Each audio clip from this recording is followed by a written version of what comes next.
نحمده ونستعينه ونستغفره ونؤمن به ونتوكل عليه ونعوذ بالله من شرور أنفسنا ومن سيئات أعمالنا. من يهده الله فلا مضل له ومن يضلله فلا هادي له. ونشهد أن لا إله إلا الله وحده لا شريك له. ونشهد أن سيدنا وسندنا وحبيبنا وطبيب قلوبنا ومولانا محمدا عبده ورسوله الذي أرسله بالحق إلى الناس بشيرا ونذيرا وداعيا إلى الله بإذنه وسراجا وقمرا منيرا. أما بعد فأعوذ بالله من الشيطان الرجيم. بسم الله الرحمن الرحيم. إن عدة الشهور عند الله 12 شهرا في كتاب الله يوم خلق السماوات والأرض منها 4 حرم ذلك الدين القيم فلا تظلموا فيهن أنفسكم وقاتلوا المشركين كافة كما يقاتلونكم كافة واعلموا أن الله مع المتقين. وقال رسول الله صلى الله عليه وسلم: أفضل الصيام بعد شهر رمضان صيام شهر الله المحرم. وأفضل الصلاة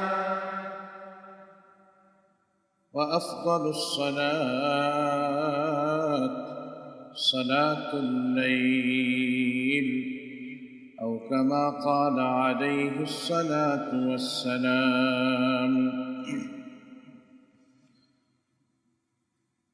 وقال تعالى في شان حبيبه ومحبوبه: إن الله وملائكته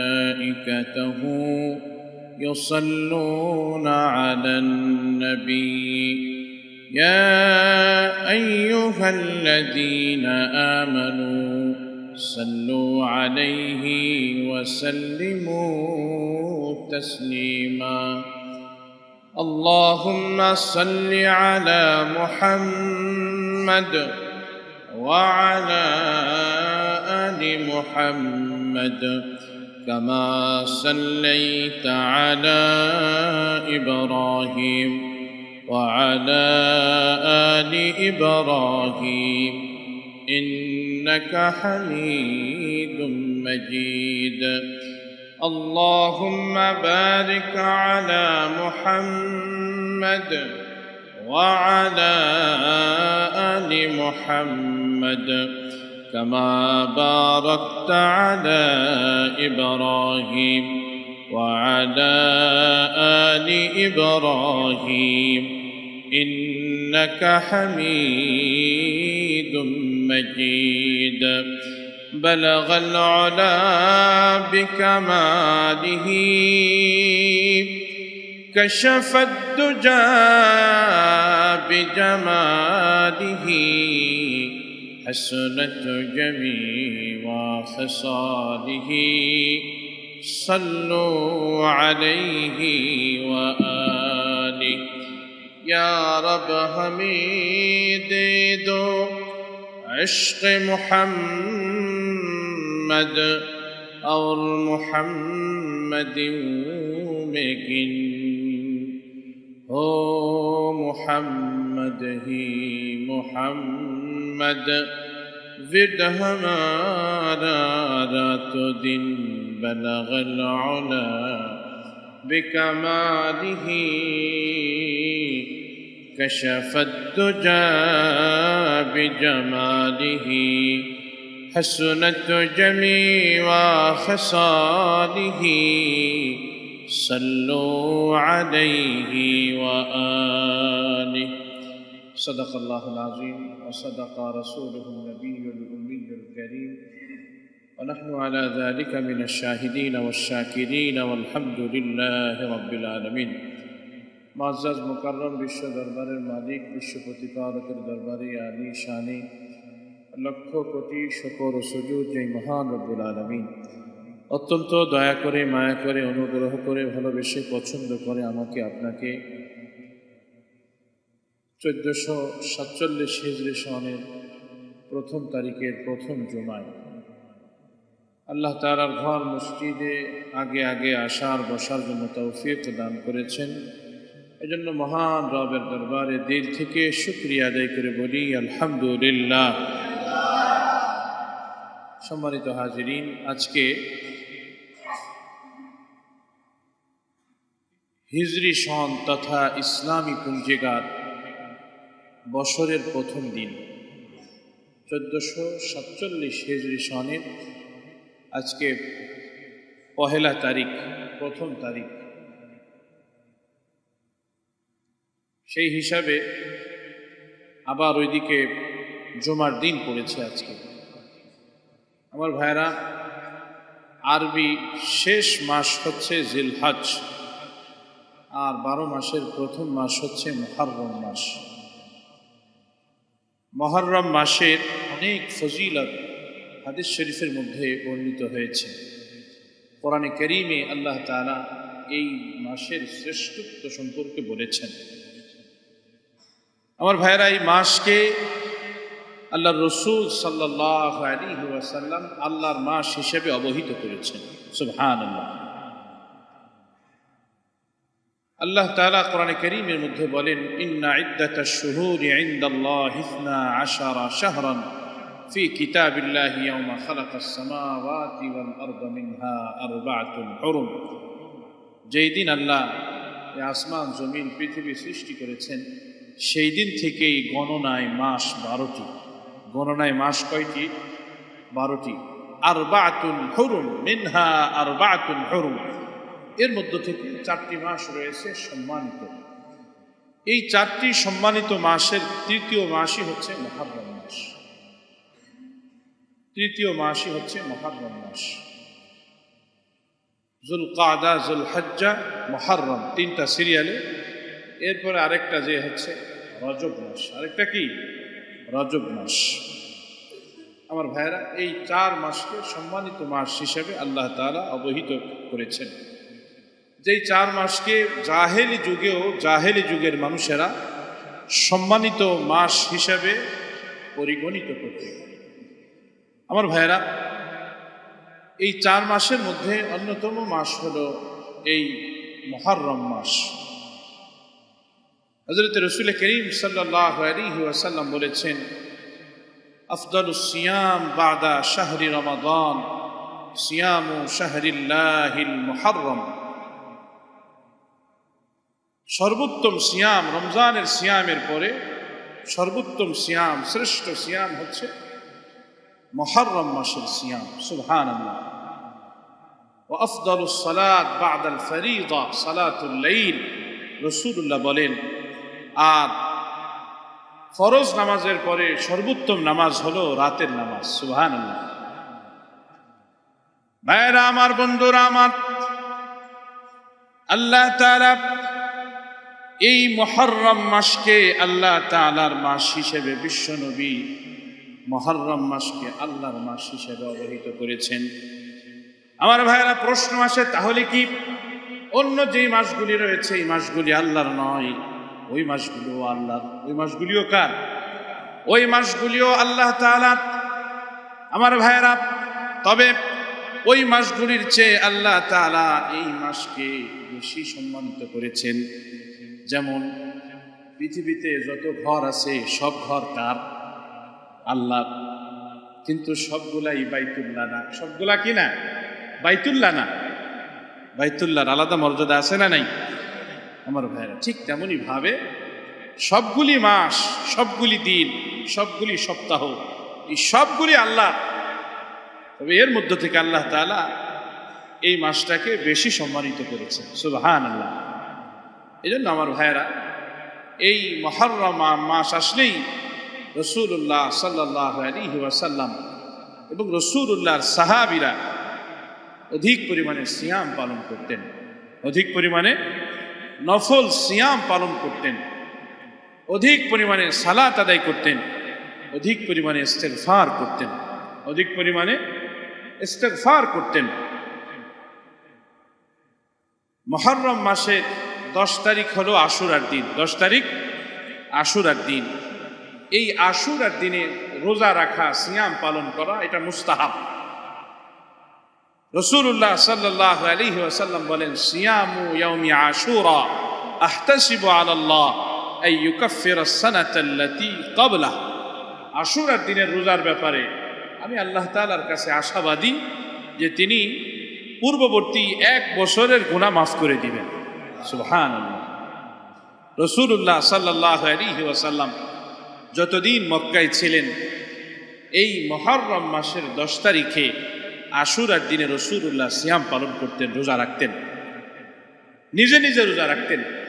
মদিনায় আসার পরে রাসূলুল্লাহ দেখলেন মদিনার ইহুদিরাও এই দিনে রোজা রাখে। তাদেরকে রাসূল জিজ্ঞাসা করলেন, তোমরা এই দিনে রোজা রাখো কেন? তারা রাসূলুল্লাহকে বলল, আনজাল্লাহু মূসা ওয়া কওমাহু মিন ফিরআউন ওয়া কওমিহি। আল্লাহ তাআলা এই দিনে মূসা আলাইহিস সালাতু ওয়াস সালাম ও তার সম্প্রদায়কে ফিরআউন ও তার সম্প্রদায় থেকে মুক্তি দান করেছিলেন। এজন্য মূসা আলাইহিস সালাতু ওয়াস সালাম শুকরান লিল্লাহ, আল্লাহর শুকর আদায় করে এই দিনে সিয়াম পালন করেছেন। তাই আমরাও এই দিনে সিয়াম পালন করি। রাসূলুল্লাহ বলেন, ফানাহনু আহাক্কু ওয়া আওলা বিমূসা মিনকুম। আরে আমি তো তোমাদের চাইতো মূসা আলাইহিস সালাতু ওয়াস সালামের ব্যাপারে অধিক বেশি হকদার। সুবহানাল্লাহ। রাসূলুল্লাহ ফাসামাহু ওয়া আমারা বিসিয়ামিহি। হাদিসে আসছে রাসূলুল্লাহ সাল্লাল্লাহু আলাইহি ওয়াসাল্লাম নিজে মদিনায় আসার পরে এই দিনে রোজা রেখেছেন। ওয়া আমারা বিসিয়ামিহি, আর সাহাবীদেরকে রোজা রাখার ব্যাপারে তিনি আদেশ দিয়েছেন। সুবহানাল্লাহ। আমার ভাইরা, রমজানুল মুবারকের সিয়াম ফরজ হওয়ার আগে অন্য অন্য ধর্মে আশুরার দিনের সিয়াম ফরজ সিয়াম হিসেবে সাব্যস্ত ছিল। এই জন্য এই দিনটার মর্যাদা অনেক বেশি, এই মাসের মর্যাদা অনেক বেশি। এই সিয়াম যদিও মুস্তাহাব, কিন্তু এটার নেকি অনেক বেশি, নেকি অনেক বেশি। এই জন্য আমার ভাইয়েরা, আমার বন্ধুরা, এই আশুরার দিনে রোজা রাখা, রাসূলুল্লাহ সাল্লাল্লাহু আলাইহি ওয়াসাল্লাম ইন্তেকালের আগের বছর বলেছেন যে আগামীতে যদি আমি জীবিত থাকি তাহলে এই 10 তারিখের সাথে মিল করে আরেক দিন রোজা রাখবো, 9 তারিখে, আগের দিনে রোজা রাখবো, যাতে আমাদের আমলটা ইহুদিদের আমলের সাথে সাদৃশ্যপূর্ণ না হয়। এজন্য উত্তম হলো 2 দিন রোজা রাখা। উত্তম কয় দিন? 2 দিন রোজা রাখা, হয় 9, 10 কিংবা 10, 11।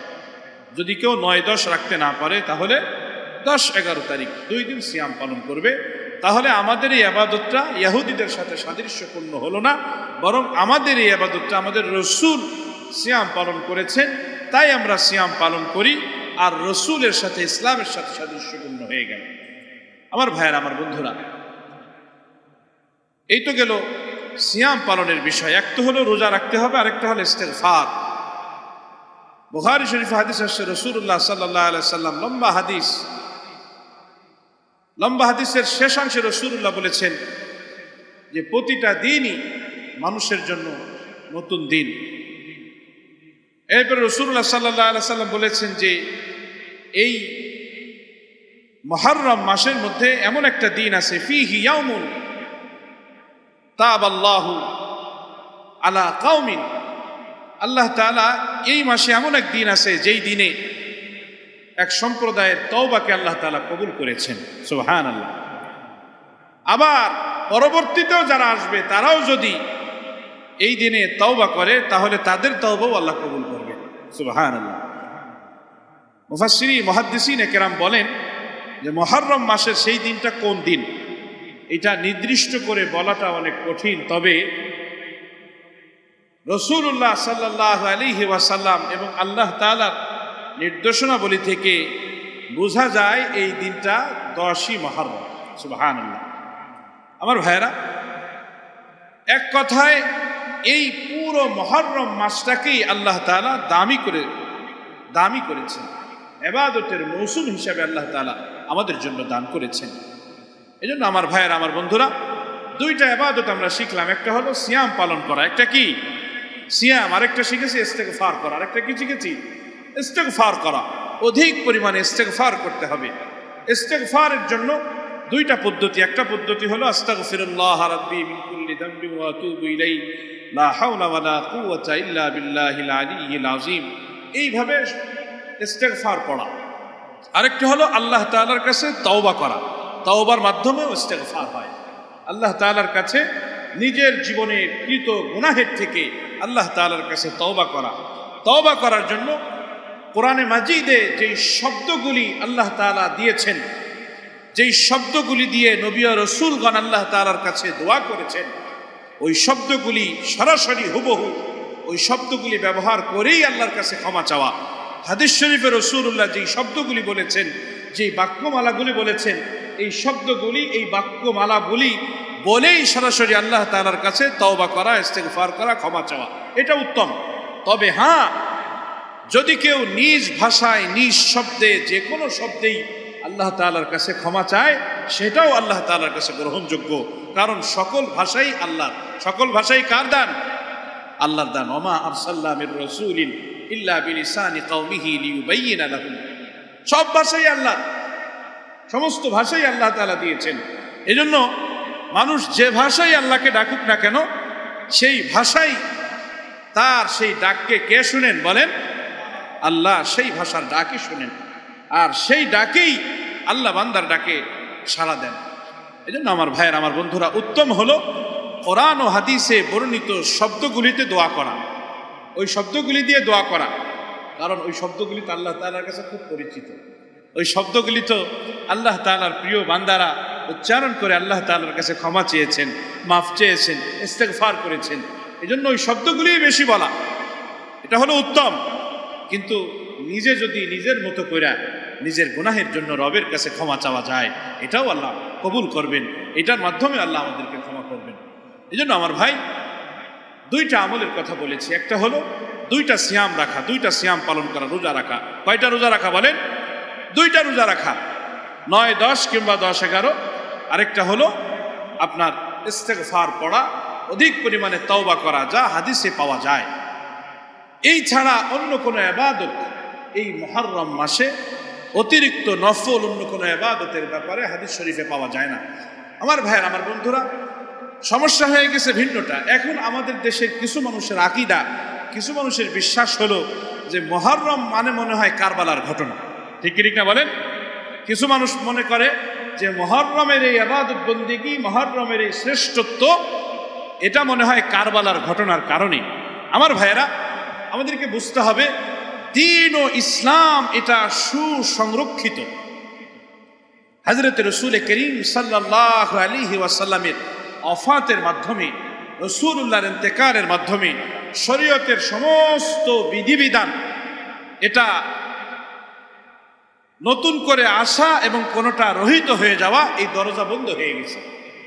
এখন আর নতুন করে কোনোটা শরীয়তের মধ্যে ঢুকবে না, আর কোনোটা শরীয়ত থেকে বেরও হবে না, যেহেতু রাসূল দুনিয়াতে নাই। আমার ভাইরা, হযরতে হুসাইন রাদিয়াল্লাহু তাআলা আনহুর যে ওফাত হয়েছিল তা ছিল হিজরি 61 সনে তথা রসুল করিম সাল্লাল্লাহু আলাইহি ওয়াসাল্লামের ইন্তেকালের 50 বছর পরের ঘটনা। রসুলের ইন্তেকালের 50 বছর পরের ঘটনা। আমার ভাইয়েরা, রসুলের ইন্তেকালের 50 বছর পরে যেই ঘটনা সংঘটিত হয়েছে, সেই ঘটনার কারণে কোনো দিন দামি হওয়া আর কোনো দিন বেদামি হওয়া এইটা ইসলামী শরীয়তে নাই। এটা ইসলামী শরীয়তে নাই। এই জন্য এটা ইসলামী শরীয়তের কোনো অংশও না। হ্যাঁ, অবশ্যই হযরত হুসাইন রাদিয়াল্লাহু তাআলা আনহু হকের পক্ষের এই দৃঢ় অবস্থান, তার এই শাহাদাত বরণ, এটা আমাদের কলিজায় আঘাত করে। এটার দ্বারা আমরা ব্যথিত হই। আমরা তার দারাজাত বুলন্দের জন্য আল্লাহ তাআলার কাছে দোয়া করি। আমরা শুধু মুহররমের একদিন বা 10 দিন তাদের জন্য দোয়া করি না, বরং আহলে বাইতের জন্য, নবী পরিবারের জন্য প্রতিদিন আমরা দোয়া করি। প্রতিটা সালাতের মধ্যে আমরা দুরূদ শরীফ পড়ে তাদের জন্য দোয়া করি। ঠিক কি ঠিক না? আল্লাহুম্মা সাল্লি আলা মুহাম্মদ ওয়া আলা আলি মুহাম্মদ। আল্লাহুম্মা সাল্লি আলা মুহাম্মদ, আল্লাহ আপনি মুহাম্মদ সাল্লাল্লাহু আলাইহি সাল্লামের প্রতি শান্তি বর্ষণ করেন। ওয়া আলা আলি মুহাম্মদ, আর মুহাম্মদ সাল্লাল্লাহু আলাইহি ওয়াসাল্লামের পরিবার পরিজনের উপরে শান্তি বর্ষণ করেন। সুবহানাল্লাহ। তাহলে রসুলের পরিবারের ভিতরে রসুলের নাতিরা ছিল না? কথা বলে না? তাদের জন্য তো আমরা প্রতিদিনই দোয়া করি, প্রতি নামাজেই তাদের জন্য আমরা দোয়া করি। এই জন্য আমার ভাইয়ের, আমার বন্ধুরা, এক্ষেত্রে আমাদের দেশে যেটা করা হচ্ছে বা সারা পৃথিবীতে বর্তমান যেটা শুরু হচ্ছে, সেটা হলো অত্যন্ত নিন্দিত এবং শরীয়ত গর্হিত। শিয়া সম্প্রদায় যে কাজটি করছে সেটা হলো তাজিয়া মিছিল করা বা এই দিনে বিশেষ আচার অনুষ্ঠান করা, বিভিন্ন ধরনের মাতম করা, যা হারাম ও নিষিদ্ধ, শরীয়ত গর্হিত। আমার ভাইরা, শোক পালনের জন্য শরীয়তের একটা নির্ধারিত সীমারেখা রয়েছে। স্বামীর ইন্তেকালের পরে একজন স্ত্রী 4 মাস 10 দিন পর্যন্ত শোক পালন করতে পারে। الذين يتوفون منكم ويذرون أزواجا يتربصن بأنفسهن 4 أشهر وعشرا। আল্লাহ তাআলা কোরআনে কারীমের মধ্যে বলেছেন 4 মাস 10 দিন। স্বামীর ইন্তেকালের পরে একজন মহিলা 4 মাস 10 দিন পর্যন্ত শোক পালন করবে। এছাড়া বাবা মার ইন্তেকালের পরে সন্তানের শোক কতদিন হবে, ভাইয়ের ইন্তেকালে ভাইয়ের শোক কতদিন হবে, আত্মীয়র ইন্তেকালে আত্মীয়র শোক কতদিন হবে, সন্তান ইন্তেকালের পরে বাবা মার শোক কতদিন হবে, এইটা রাসূলুল্লাহ হাদিসে বলেছেন 3 দিন। কয়দিন বলেন? 3 দিন। 3 দিনের উপরে শোক পালন করার বৈধতা ইসলামে নাই। সর্বোচ্চ 3 দিন শোক পালন করবে। তাও এই শোক পালন করতে গিয়ে কেউ নিজের শরীরের কোনো অংশে আঘাত করা, জামা ছিঁড়ে ফেলানো, পিঠে ছুরি চালানো, বুক থাবড়ানো, মাথা চুল ধরে টানাটানি করা, লাফালাফি করা, ফালাফালি করা, এগুলা সব শরীয়ত গর্হিত কাজ। এগুলির একটার সাথেও শরীয়তের সাথে কিঞ্চিত পরিমাণে কোনো রকমের সম্পর্ক নাই, বরং বিপরীতমুখী কথা। বিশ্বনবী সাল্লাল্লাহু আলাইহি ওয়াসাল্লাম বলেছেন, লাইসা মিন্না মান লাতামাল হুদুদ ওয়া শাক্কাল জুয়ুব। রাসূলুল্লাহ বলেছেন, ওই ব্যক্তি আমাদের অন্তর্ভুক্ত নয় যে তার চেহারাকে মুখ থাবড়ায়, চেহারা থাবড়ায়, ওয়া শাক্কাল জুয়ুব, জামার বুক ছেড়ে ফেলে, কষ্টে দুঃখে জামার বুক ছেড়ে ফেলে। আজকে তো আমাদের শিয়া সম্প্রদায়ের এই ভাইয়েরা, এরা তো শুধু বুক ছিঁড়ে না, এরা দেখবেন 10ই মুহররম আসলে বিভিন্ন ধরনের লোহার তরবারি দিয়া, ছুরি দিয়া পিঠের মধ্যে তারা ছুরি চালায়, বুকের মধ্যে তারা ছুরি চালায়, আছে না নাই? শরীরের মধ্যে এইরকম ভাবে তারা অনেকগুলা রশি টসি শরীরের মধ্যে বেঁধে তারা নিজেদেরকে বোঝায় যে আমরা হুসাইন এবং আলীর বড় আশিক। তারা রাস্তায় দৌড়ায় আর বলে, হাই হাসান, হাই হাসান, হাই হোসেন, হাই হোসেন। তারা এটা বলে, ইয়া আলী, ইয়া আলী, এটা তারা বলে। আমার ভাইয়ের, আমার বন্ধুরা, এই যে যেই শোক পালনের যেই নতুন এক নিয়ম এবং এক পদ্ধতি, এই পদ্ধতির সাথে ইসলামের সাথে কোনো সম্পর্ক নাই। আচ্ছা বলুন তো দেখি, যদি আপনাকে শোক পালনই করতে হয়, তাহলে হাসান হুসাইন রাদিয়াল্লাহু তাআলা আনহুর জন্য বা হুসাইন রাদিয়াল্লাহু তাআলা আনহুর জন্য শোক পালন করবেন, হাসান রাদিয়াল্লাহু তাআলা আনহুর জন্য শোক পালন করবেন না? কথা বলে না? দুই ভাই তো ছিল ওনারা।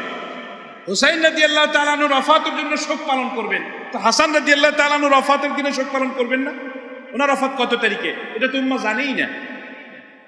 আচ্ছা বুঝলাম, হুসাইন রাদিয়াল্লাহু তাআলা আনহুর ওয়াফাতের দিনে শোক পালন করলেন, তো ওনার বাবা আলী রাদিয়াল্লাহু তাআলা আনহুর ওয়াফাতের দিনে শোক পালন করবেন না? হযরত আলী রাদিয়াল্লাহু তাআলা আনহুর দিনে শোক পালন করবেন, তো আলী রাদিয়াল্লাহু তাআলা আনহুর চেয়েও তো বড় বিশ্বনবী রাহমাতুল লিল আলামিন মুহাম্মাদুর রাসূলুল্লাহ সাল্লাল্লাহু আলাইহি সাল্লাম, তো রাসূলুল্লাহর ওয়াফাতের দিনে শোক পালন করবেন না? এটা আরো দরকার কিনা? চার খলিফার ওয়াফাতের দিনে শোক পালন করবেন না? খলিফাতুল মুসলিমিন হযরত ওমর ইবনুল খাত্তাব রাদিয়াল্লাহু তাআলা আনহু, ওনাকেও তো শহীদ করা হয়েছে, হযরত উসমান রাদিয়াল্লাহু তাআলা আনহুকে শহীদ করা হয়েছে, ওনাদের ওয়াফাতের দিনগুলোতে শোক পালন করবেন না? তাহলে বোঝা যায় ডাল মে কুছ কালা হয়, ডাল মে কুছ কালা হয়। আসলে এদের বিশ্বাসের মধ্যে ঝামেলা আছে, এদের শোক পালনের মধ্যে ঝামেলা আছে। মূলত এরা শোক পালন করতে চায় না, এরা চায় ভণ্ডামি আর নষ্টামি ইসলামের মধ্যে নতুন করে বিদআত আর কুসংস্কারকে ঢুকিয়ে দিতে। ঠিক কি ঠিক না আমার ভাইয়েরা? উম্মাহকে তাওহীদ থেকে, একত্ববাদ থেকে, বিশ্বনবীর সুন্নাহ থেকে দূরে সরিয়ে দিতে। আমার ভাইয়েরা, আমার বন্ধুরা, আপনি ইতিহাস খুঁজলে দেখবেন শিয়া সম্প্রদায়ের লিখিত যেই কিতাব রয়েছে, এই কিতাবের মধ্যে কবে থেকে ওনারা এই শোক পালন শুরু করলো, এই মাতম কবে থেকে তারা শুরু করলো। মুঈজউদ্দিন দায়লামি নামে শিয়া সম্প্রদায়ের এক পণ্ডিত, উনি প্রথমে ইরাকের বাগদাদের মধ্যে 352 হিজরি সনে এই মাতম শুরু করে।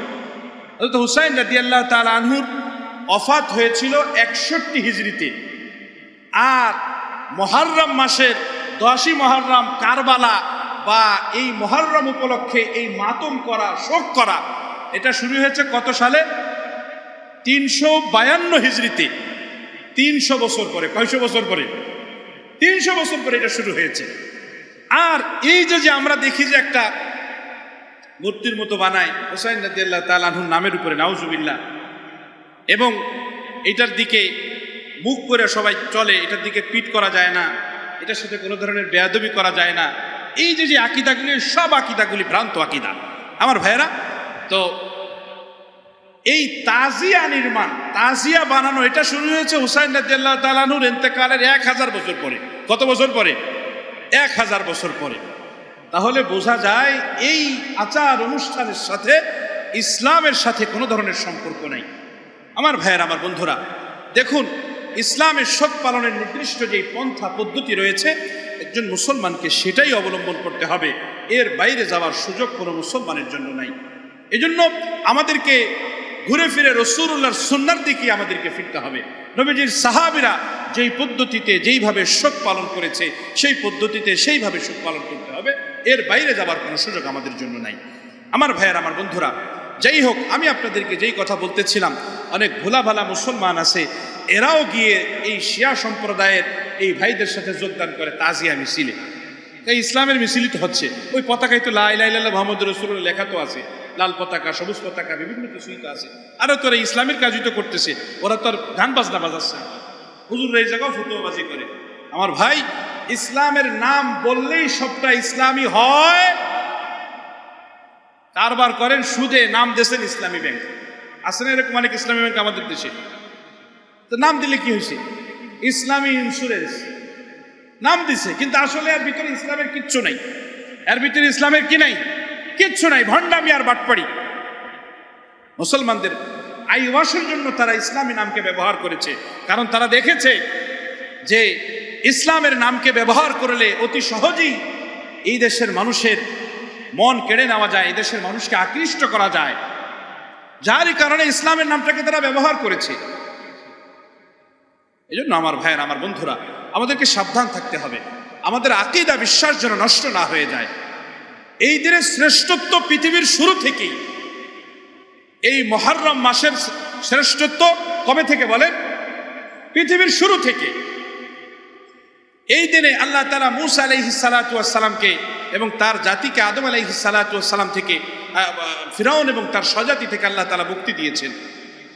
এই ঘটনা বিশুদ্ধ হাদিসের মাধ্যমে প্রমাণিত, এবং এই দিনেই ফিরাউন এবং তার স্বজাতিকে আল্লাহ তাআলা বাহরে কালজুম লোহিত সাগরে চুবিয়ে মেরেছেন। সুবহানাল্লাহ। লোহিত সাগরে বরং বাহরে কালজুম, সমুদ্রের নাম কি? বাহরে কালজুম। অনেকে ধারণা প্রসূত ভাবে মনে করে মিশরের মাঝখান দিয়ে নীল নদ প্রবাহিত, এজন্য মনে হয় নীল নদ পাড়ি দিয়েছিল মুসা আলাইহিস সালাতু ওয়াস সালাম। না, নীল নদ পাড়ি দেয়নি। মুসা আলাইহিস সালাতু ওয়াস সালাম মিশর থেকে মাদায়ান আসতেছিল, যেটা সৌদি আরবের ভিতরে।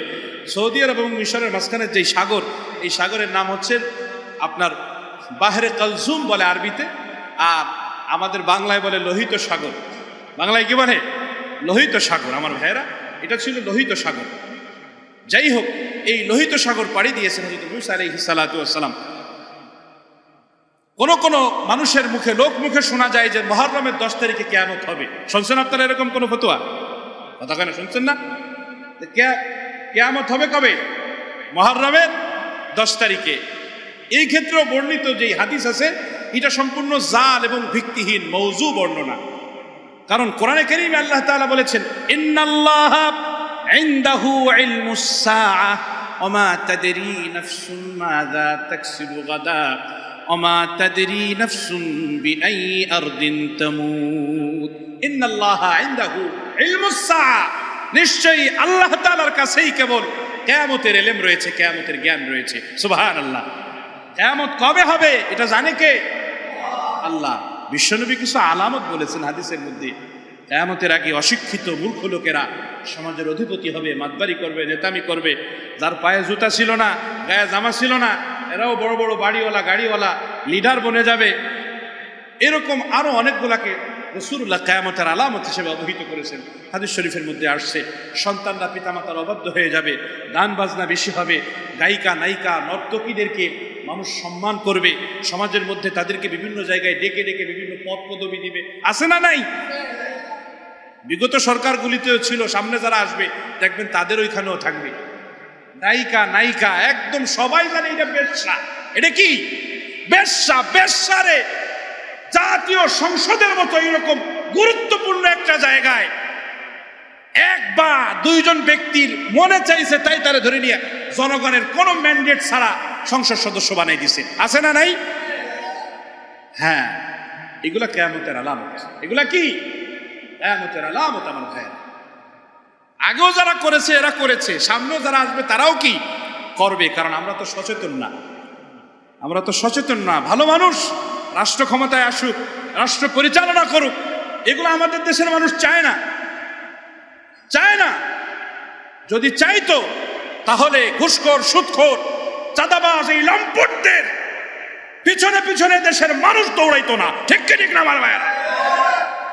দেশের পিছনে, এদের পিছনে মানুষ দৌড়াইতো না।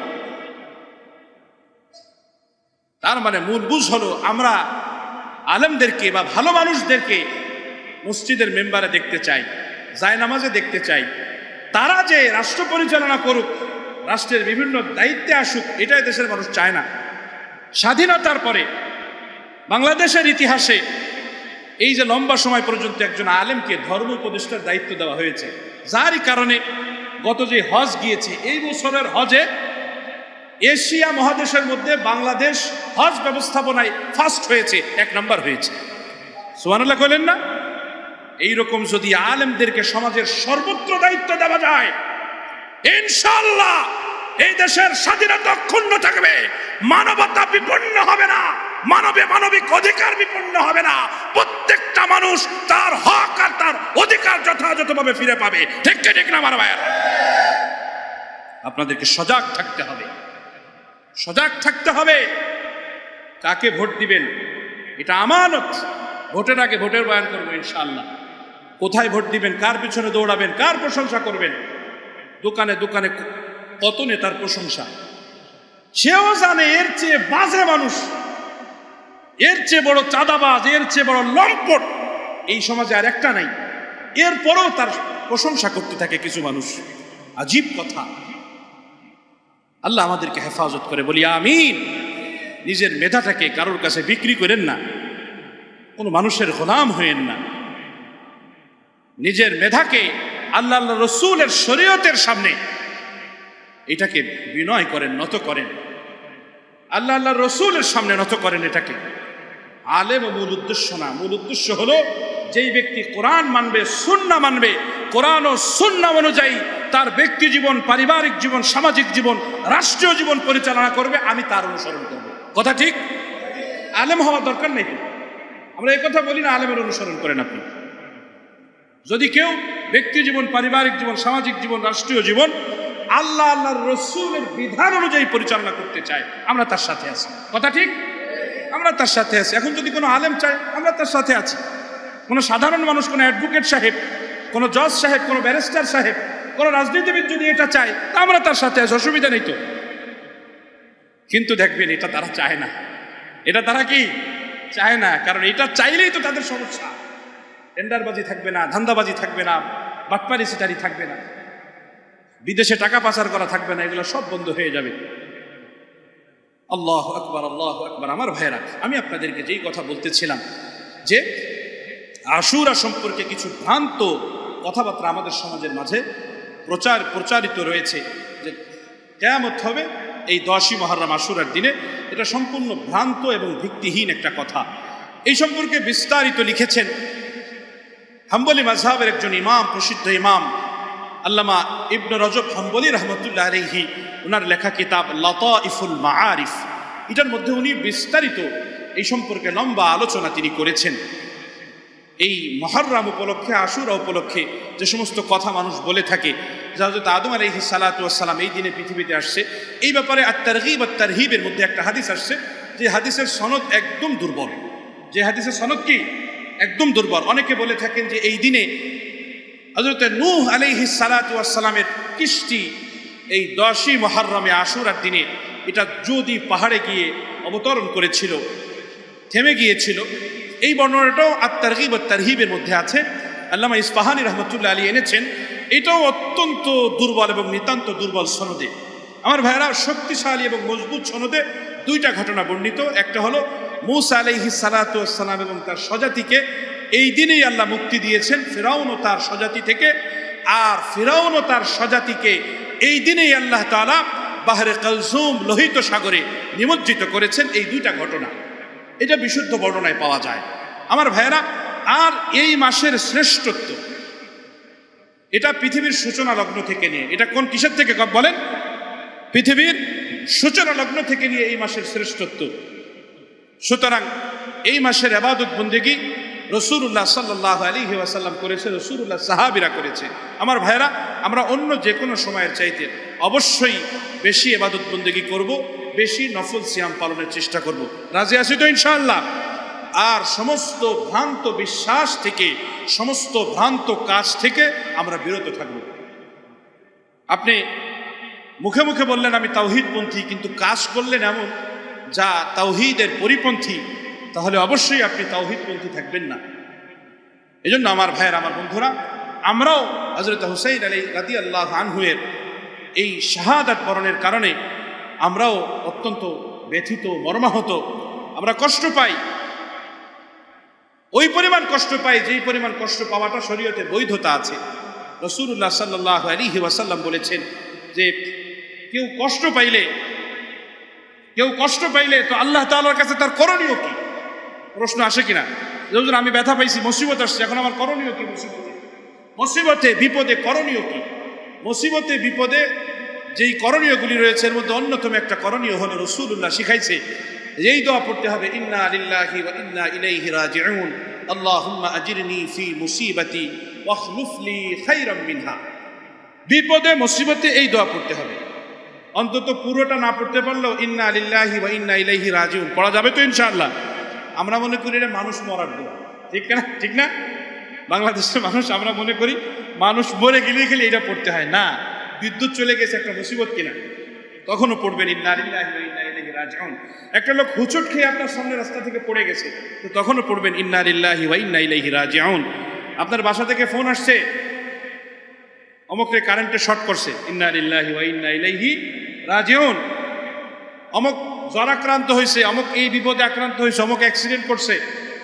যত দুঃসংবাদ আসুক, সমস্ত দুঃসংবাদের দোয়া কি? ইন্না লিল্লাহি ওয়া ইন্না ইলাইহি রাজিউন। রাসূলুল্লাহ সাথে আরেকটু শিখাইছে, আল্লাহুম্মা আজিরনি ফি মুসিবাতি ওয়াখলুফ লি খাইরাম মিনহা। আল্লাহ আমার এই মুসিবতটাকে, আল্লাহুম্মা আজিরনি ফি মুসিবাতি, এই মুসিবতের সওয়াব আপনি আমার দান করেন, ওয়াখলুফ লি খাইরাম মিনহা, আল্লাহ যেই জিনিস আপনি আমার থেকে কেড়ে নিয়েছেন এর চাইতেও উত্তম জিনিস আপনি আমাকে দান করেন। সুবহানাল্লাহ। রাসূলুল্লাহ বলেন ইয়াকিন ও বিশ্বাসের সাথে যদি কেউ এটা করতে পারে তো আল্লাহ তাআলা তাকে এর চাইতে উত্তম জিনিস দান করবেন। এই জন্য আমার ভাইয়ের, আমার বন্ধুরা, আল্লাহ তাআলার কাছে চাইতে হবে। যত মুসিবত আসুক, বিপদ আসুক, আল্লাহ তাআলার কাছে বিপদে মুসিবতে সাহায্য চাইতে হবে। কারণ ইন্না লিল্লাহি মা আখাযা ওয়া লাহু মা আ'তা ওয়া লা নাকুলু ইল্লা মা ইয়ারদা রাব্বানা। এটাই হলো ইসলামের আকীদা। ইন্না লিল্লাহি মা আখাযা, আল্লাহ যা নিয়েছেন এটার মালিক কে বলেন?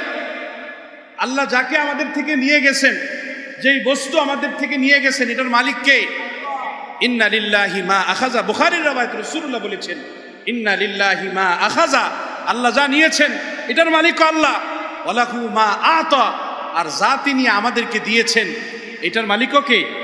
আল্লাহ। ওয়া লা নাকুলু ইল্লা মা ইয়ারদা রাব্বানা, তবে আমাদের মুখ দিয়ে কথা কোনোভাবেই বলা যাবে না যাতে আমাদের রব আমাদের প্রতি অসন্তুষ্ট হয়ে যায়। চোখ দিয়ে পানি ঝরবে, অন্তর কাঁদবে, চোখ দিয়ে পানি ঝরবে, অন্তর কাঁদবে, আল কলবা ইয়াহজান, কিন্তু মুখে এমন কোনো কথা বলা যাবে না যেই কথার কারণে আল্লাহ নারাজ হয়ে যায়। মনে থাকবে ইনশাআল্লাহ। আল্লাহর কাছে দোয়া করতে হবে, আল্লাহ যা আমাদের থেকে নিয়ে গেছে, যা আমরা হারিয়েছি, এর থেকেও যেন ভালো কিছু উত্তম জিনিস আল্লাহ তাআলা আমাদেরকে দান করেন। আল্লাহ আমাদের সকলকে বুঝার, আমল করার তৌফিক দান করুন। আমিন। আসসালামু আলাইকুম ওয়া রাহমাতুল্লাহ।